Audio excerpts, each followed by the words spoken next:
شروع کرتا ہوں اللہ کے نام سے جو نہایت مہربان اور بے حد رحم والا ہے۔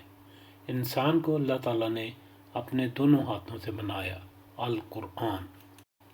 اللہ پاک ارشاد فرماتا ہے، ہم نے انسان کو بہترین ساخت پر پیدا کیا، اور پھر فرمایا ہم نے تمہاری صورت بنائی تو کیا ہی خوبصورت بنائی۔ اللہ تعالیٰ کو انسان کی بناوٹ اتنی پسند آئی کہ فرشتوں کو حکم دیا کہ آدم علیہ السلام کو سجدہ کریں۔ اللہ تعالیٰ کے حکم کے مطابق تمام فرشتوں نے سجدہ کیا، مگر ابلیس نے انکار کر دیا۔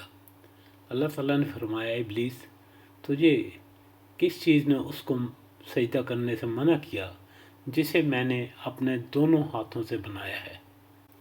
انسان اور شیطان میں بس اتنا ہی فرق ہے کہ جو اپنی غلطی مان لے وہ آدمی ہوتا ہے، اور جو غلطی نہ مانے وہ شیطان ہوتا ہے۔ حضرت آدم علیہ السلام نے غلطی کی، فوراً تسلیم کر لی اور اللہ تعالیٰ سے اپنی خطا کی معافی مانگ لی۔ اللہ تعالیٰ نے معاف فرما دیا۔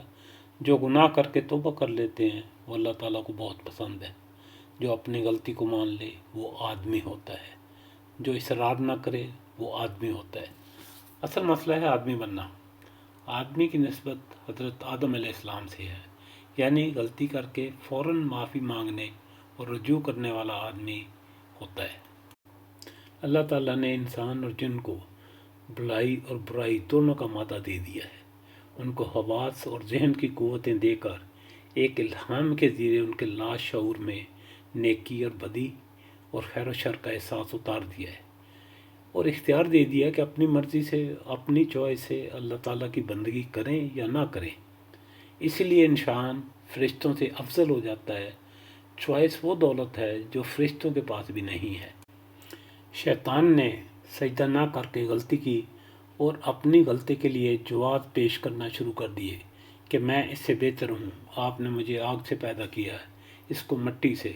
جو غلطی کا جواز پیش کرے وہ شیطان ہوتا ہے، جو غلطی نہ مانے وہ شیطان ہے۔ اللہ تعالیٰ کو باغی پسند نہیں ہے۔ اس کے بعد انسان کی بد نصیبی یہ ہوئی کہ ابلیس تو انسان کے احترام کے لیے نہیں جھکا، مگر انسان ابلیس کے سامنے جھک گیا اور جھکا جا رہا ہے۔ اعمال میں انسان وہ کچھ کر گیا جو ابلیس تصور بھی نہیں کر سکتا تھا۔ ابلیس نے انسان کی پوجا نہیں کی، مگر انسان میں شیطان پرست موجود ہیں۔ ہر شعور رکھنے والے زندہ انسان کے لیے ابھی بھی موقع ہے کہ وہ اپنے آپ کو سدھار لے، اچھا انسان بن جائے۔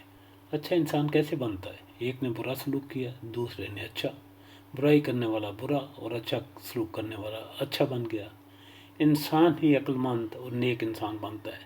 اچھا انسان وقت گزرنے کے ساتھ ساتھ خالص ہوتا جاتا ہے۔ اچھے اور نیک اعمال کرو، اللہ تعالیٰ کو راضی رکھو، بزرگی پارسائی کا دعویٰ کرنا چھوڑ دو، ہمیشہ دوسروں کو معاف کرتے رہو۔ ان چھوٹی چھوٹی چیزوں سے آپ اچھے انسان بن جائیں گے۔ اللہ والا وہ ہوتا ہے جو اپنے مقام پر انسان بن جائے، صرف انسان۔